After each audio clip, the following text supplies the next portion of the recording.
Welcome everyone back to our Chinatown Soup Tea Club. Today we're gonna do our fourth installment, and this time we're gonna go deeper to the raw pour categories. So you all should receive our fourth package, which is actually a 2004 Spring Menghai 7542. That number should sound familiar because our third installment was a 2006 Dai 7542 from Menghai Factories, the green labels. Well, you experienced that particular pour, which is aged by natural storage. The natural storage, as we have a videos talk about being exposed to the four seasons on the locations, the humidity, the heat, the dryness, everything. So it actually had the blessing of the seasons. This one, which is 2 years older, is also from Menghai Factories, but this is a special edition that was made only by Bulang Mountain's raw materials. So as you know, Bulang, Lamchong, and all this area are very sought after poor harvesting area. Elevations on Bulang Mountain is way higher. It's around 1,200 to 1,500 meters. Bulang trees well, people think that Bulang trees have so much more energy. The chachi is very wild. It's a much more potent tea. So this will be a little bit more potent, but the difference are this was stored with dry storage. Dry storage is a very new invention, basically started in the 1990s.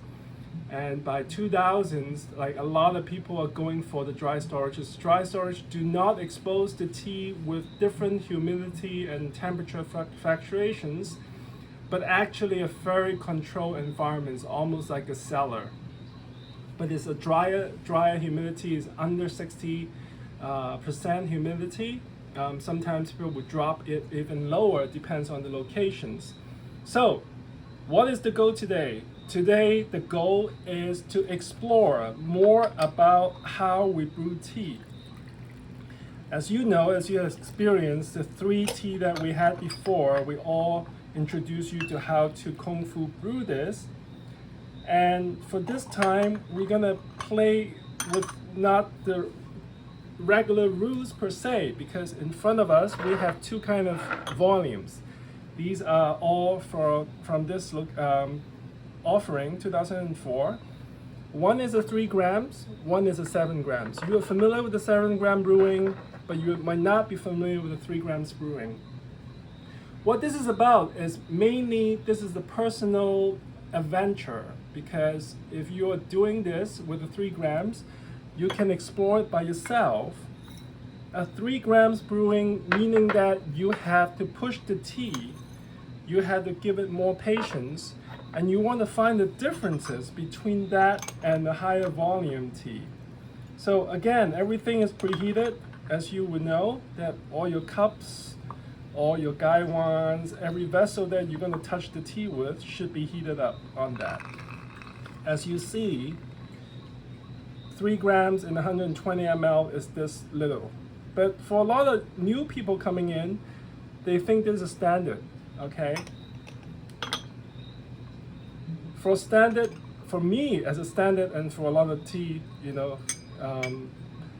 industry people, 7 grams is our normal volume. So you can see the different volumes of it. We play with a little bit of seeing the bubbles when you hit the water with the tea leaf on the first rinse.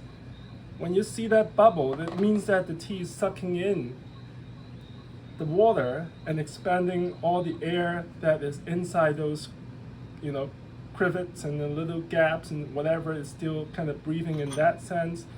What you want to do is to take away the bubbles first. Let's see the color changes with that 3 grams of tea as a rinse. We're going to show you, since this is one person drinking, you have 1 big cup. You want to measure up. You can see that also when you do a rinse of your heating up cups, you can see volumes. Volumes are very important because you don't want to have a group of friends coming in and all of a sudden the last person have nothing. So this is a good way to understand how much volumes are you outputting onto it. I rinse the tea, I let it sit.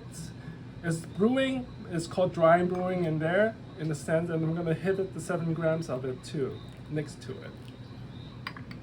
Just a little skim off the air bubbles on that, and that's, again, we talked about that in our first videos, because tea is alkaline, water hitting it is almost like cleaning it with bubbles, you know, soap in a sense. That kind of thing is always great because it actually, the bubbles take away the any kind of debris and little, you know, little things floating on it, and you can see. So let it breathe a little bit, see if there's any bubbles coming up still. You can see almost like a little champagne going on. Again, you see the color of the brew is much more different because it's 7 grams instead of 3 grams. So it's 4 grams more on that. So this is our rinse on that. Immediately, you can see the color different on that, okay? So we know that when we brew our 7 grams, what you're gonna get is something towards this side. If we brew a 3 grams, you kind of see the difference of the color hue is much lesser. It's not a competition on who can take the strongest tea. The whole point of this is to understand the tea and kind of learn what the tea is teaching us about its taste, its whereabout, and what is it, how it reacts to your body. Okay, so it's not stronger wins, or you know, if people drink something very light and you say, oh, you know, you are so weak. Nothing like that. It's not a competition at all. No, it's all in our heads if we have a competition. So let's zen out all that thing. When I'm brewing a 3 grams, I'm gonna be very focused on the way I pour water in it. I'm doing it very gently. I'm not pushing it. I'm not being aggressive about it. I'm really letting it express how he wants to express in that 3 grams. Instead of covering it, I'm not covering it at this point, and people would say, oh no, you're not covering the tea, this is wrong. There's nothing wrong about anything about brewing tea. Brewing is exploring anything that you're not familiar with. So there's no wrongdoing of it. The only thing you're gonna get is to learn something new about it. On this one, we're gonna actually push it on the 7 grams, just like my usual way of brewing the tea. I put a little bit more intentions on pushing it on this, and I will cover this. So I just want to let you see the result of it.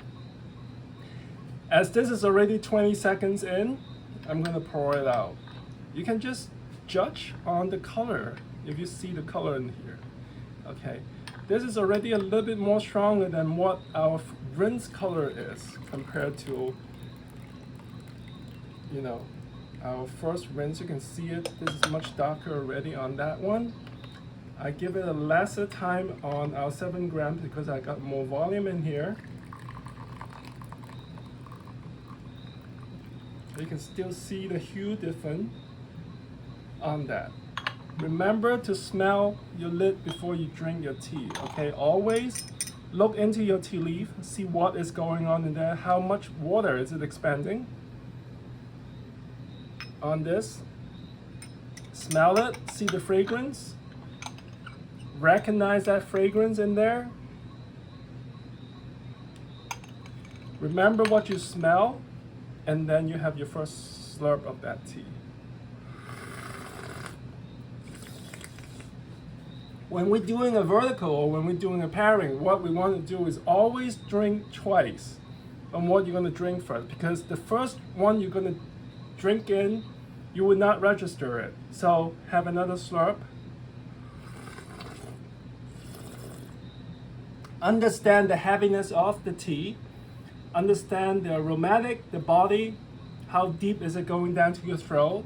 Put a memory on that and go on to your second cup on that, okay? So 2. 1 slurp. That first slurp will clean out what we have in here. The second is to confirm what it's delivering.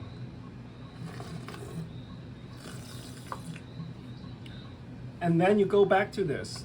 Again, it's 2, okay? It's 2 slurp all the time.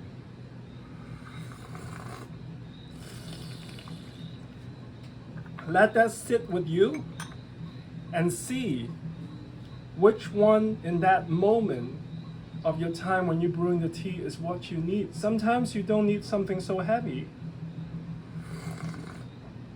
Sometimes you just want a friendly handshake. Sometimes you need a big bear hug. So it really depends on what you want, okay? What I'm going to tell you also is if you have a side-by-side on your third brew, on the third installment, which is the 2006 Dai, you will see the color difference. Color difference is really big on seeing what kind of storage it is. And what happened is the 2006, the previous tea will be darker because it had the natural fermentations by the season, got a little bit more moisture, got a little bit more heat maybe. So the fermentation in it will be activated a little bit further on this, okay? So don't worry about the coloring, just recognize it, okay? This really slow you down because of the materials from the Bulang is a stronger materials than the Menghai one. This can hit you pretty hard in the chachi area. So play with it. Don't worry about that this is still brewing. I'm open airing the lid is okay. As long as every time you hit your water into it, you use boiling water, it will come back immediately, okay? I'm very happy to report that when you see these videos, I will be in Hong Kong conducting a lot of vintage tea tasting by this company that I've been working with for 2 years. Very excited to work with Master Chen, which is the owner and also the next generation Winnie, for their collections. The collection started from 1920, 30, 40, 50 Puerh, which is unheard of. And I will bring you a lot of videos, so stick with us. Do drop off with any comments that you want to ask, and don't be afraid to ask because this is all about learning about it. Okay, I hope you enjoy this time, and I hope that the next one we're gonna get is going further in age, so it will be even older than 2004. So enjoy. Thank you.